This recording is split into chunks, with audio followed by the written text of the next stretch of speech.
I got these DIY wreath kits from Target. They were $3 each, and it came with a small ring and some velvet flowers and leaves.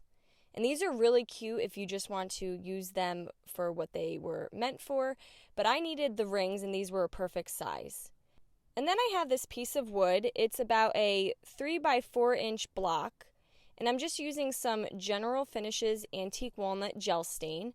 And this is so easy to apply. I'm just applying it with a paper towel, and you just rub it into the wood and take any excess off. I allowed that to fully dry, and I got this stencil in a pack from Target as well.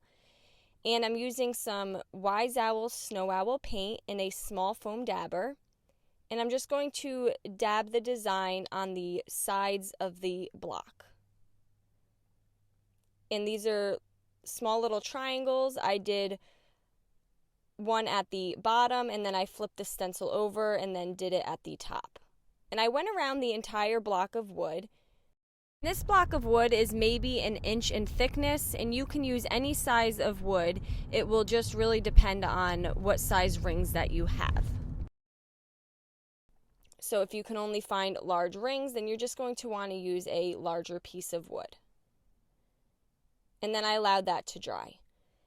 I have these screw eye hooks.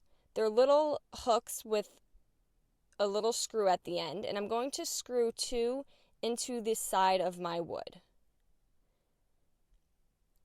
Then I'm going to open up the little clasp and put the ring inside the hoop.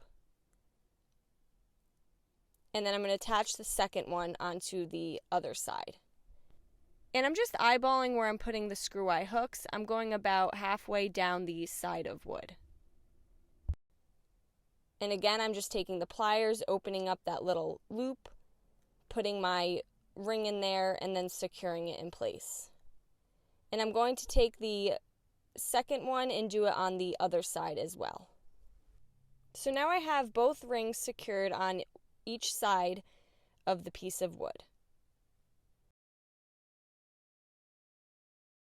I then have some nautical rope cotton. I got this from the Dollar Tree, and you can also use jute. You can really use any type of string.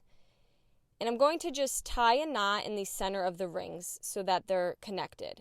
And then I'm going to take the rope and just wrap to the left and then wrap to the right. Now this rope was kind of braided together, and I just unraveled it to get the 2 sections. And then I tied a knot right in the center. And then I'm just going to go up in a couple inches, tie another knot.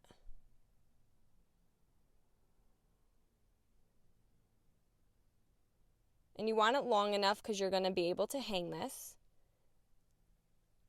You can even add some beads if you want. It really depends whatever look you're going for. But I just decided to put a knot at the top, and then I just cut the string. And then you could just hang it from the top there. And then you're just going to set a small plant, and I have this artificial succulent that I found from the Dollar General. Guys, I hope you enjoyed this video. I feel like you can make this in many different sizes, and I love the look that it gives. Thank you so much for watching, and don't forget you can check out other tutorials over on our webpage as well. Have a great day.